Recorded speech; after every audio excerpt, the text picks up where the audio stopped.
Support Pro Play Games on Patreon.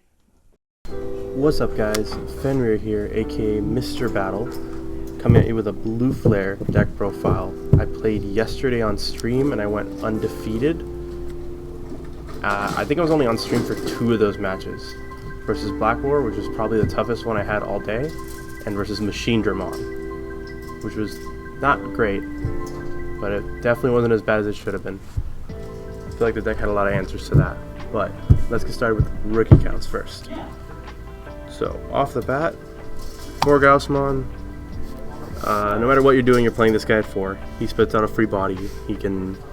all your bodies have different effects, but they can let you get away with a lot of things. It's great to have a rookie that floats into another guy. Sometimes I just drop him out on the front. I just let my opponent hit him just so that he can float. Like if I know my opponent has a deletion effect into Black Wargrave, for example, he unsuspends, he pops the Gaussmon, and I get to float into a body. Next up for the rookies, 3 Dracomon. Fantastic. They don't chip the way Gaussmon does, where I can bring up the Gaussmon and chip. Dracomon is more of a support rookie, honestly. I feel like a lot of times I drop him. It just helps me draw more off doing what my deck is already going to do. It's just going to be to search and to draw more. So like in combination, these 2 rookies are fantastic.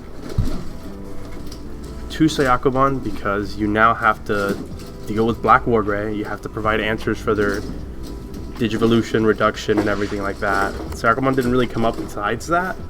I mean, it can come up into like Bloomlord, the occasional Bloomlord player. HPD, if you're playing Examon, it can come up there. That's really about it. There's a couple other times. I don't think anyone's really playing hybrids, so that's why it's a 2 of, not a 3 of. I thought about running it at 3 for a while, but that's it for my rookies. 9 is not a lot of rookies. It's bumped up from what I was running before, but I just don't think you need that many. Like, the strength of this deck is mostly in your champions. So, speaking of champions, 4 Greymon. Have to have your 4 Greymon. He's your searcher, he recurs, he saves. All the good stuff. 2 attacks, love to see it. Playing 2 Greymon X. Not Greymon X, I'm sorry. Regular Sec +1 Greymon, the red one. Cool to see it. There's a lot of matches where if my opponent knows how to play against Blue Flare, he just won't drop a second body, and I'll just be stuck. I don't really have any other way to interact with him, so that's where this Greymon comes in, so I can drop it and actually start doing chips. Especially I have like an armor purge on the Metal Gray that lets me chip, and even if I die on the first check, I can guarantee my second check hitting. So that's the Greymons. Mailbirds, you have to play 4. 4/4 standard, that's fine.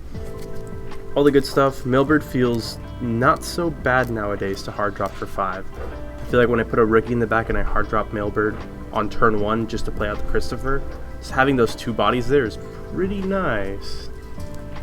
Don't get me wrong, it never feels good to pass your opponent to 5, but it doesn't feel that bad. You get a free tamer out of it.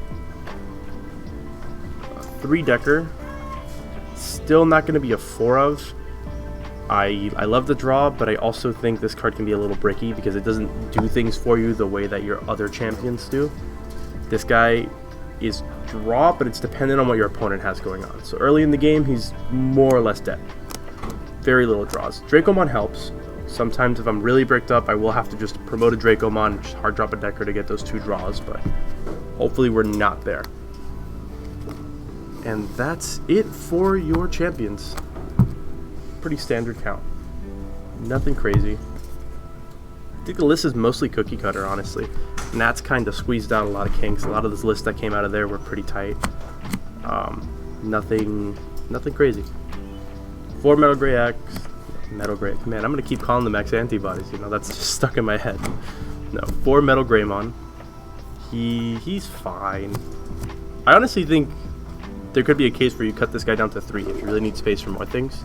So I just don't think you need that many Metal Grays in your deck. Once you have 1 in rotation, your champions can recur it, so you never really need more. Finding it is it. I think we play 4 for consistency, for finding it. For the armors, I am running 3 Cyber Launcher and 2 Decker because I really like the bottom deck of the Cyber Launcher. Yesterday, not on stream, but yesterday one of the matches I played was against Crossheart, and like bottom decking one of their rookies feels so good because that's a piece that they're going to be missing. and they're going to be searching for it for the rest of the game. It really does set them back. So you can bottom deck a rookie, you can promote, let's say you're stuck, your opponent played a Psychmon, you don't have enough memory to go through it. You can bottom deck the Psychmon, just hard drop the guy, bottom deck that Psychmon. Doesn't feel that bad.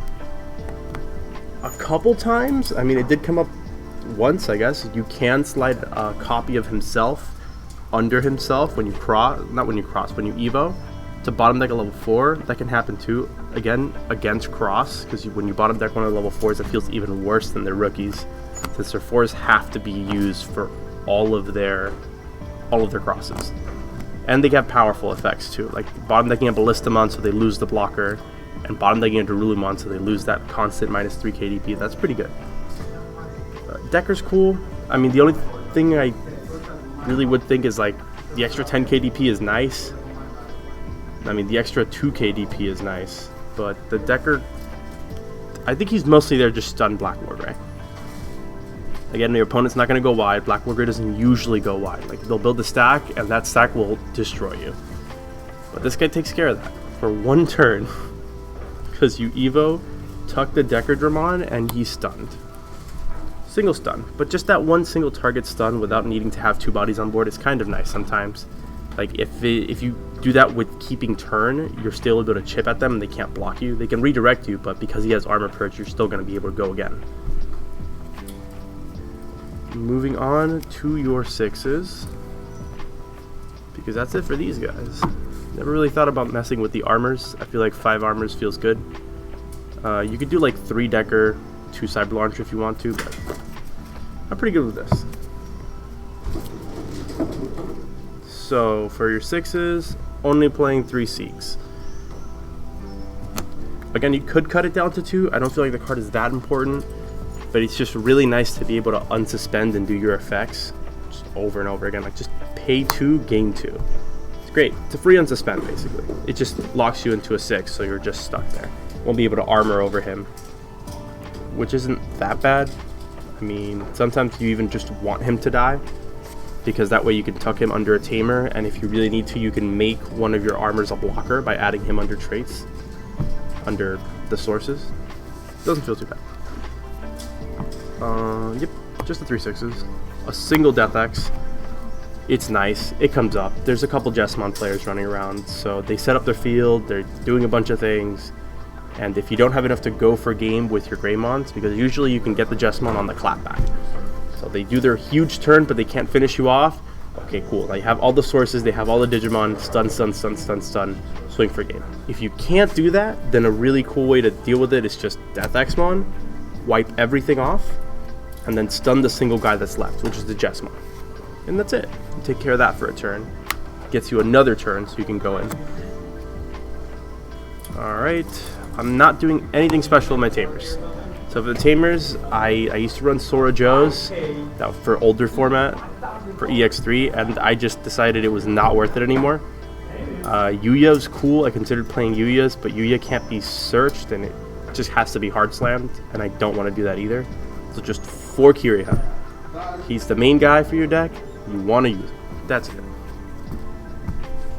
Down to options, and here's the best option, best search option in the game, let's put it that way.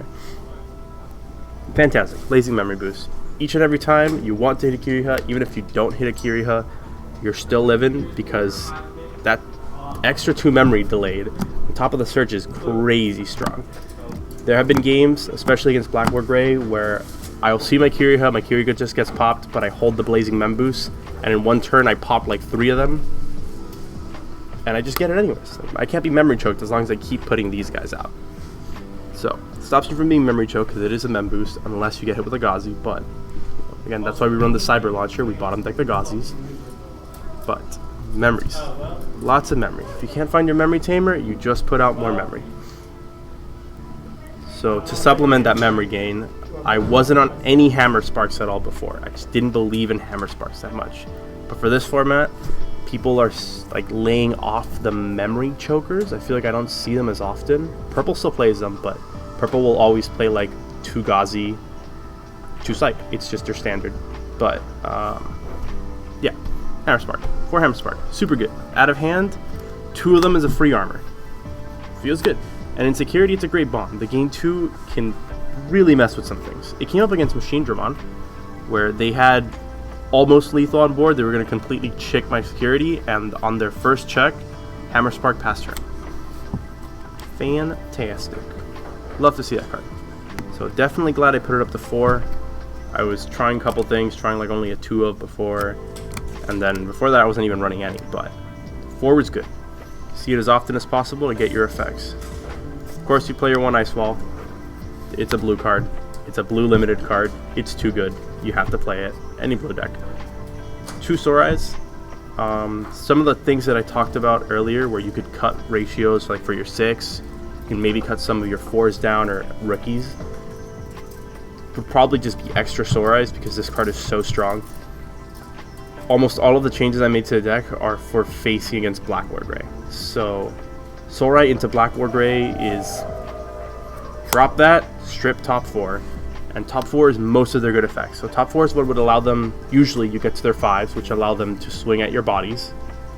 You can get to their Metal Gray X, right? And the Metal Gray X would be trashing your security. You don't want that to happen either. You want them to actually hit it. And I think if they have a really bad stack, if they couldn't get their X antibodies out there, then Sora can even strip the Greymon to protect them from, like, that protects them from being bounced with the option, the Greymon X. So that can feel pretty good. And that's it.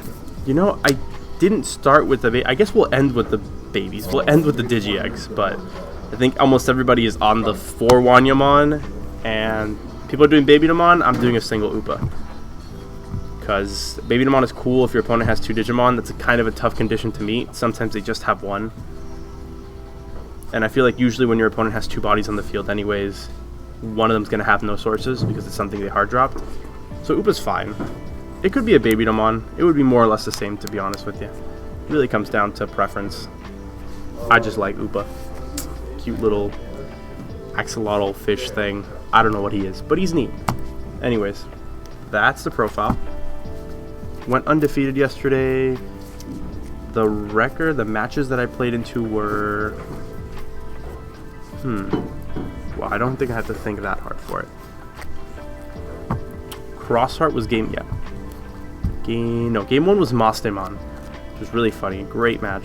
Mastemon, I got that 2-0. Game 2 was Crossheart. I got that 2-1. Game 3 was Machine Dramon. Yeah, Game 3 was Machine Dramon. That was on stream. Game 4 was Black War, which I got that 2-0. That was a really tough one. And the last match that I played was Jesmon, which Jesmon is such a free match for Blue Flare. It's like your ideal matchup because whenever they promote, they can't kill you. They go through all your security, so they hit a bunch of your mem boosts, and then they just have a bunch of bodies, so you can take advantage of that. But, you know, that's the profile. That's what a BT11 Blue Flare deck looks like after Nationals. Kind of like my ratios. I'm gonna keep testing it, but I'm pretty confident in what it turned out to be. So, that's it for the video, guys. Thank you, and remember to keep topping.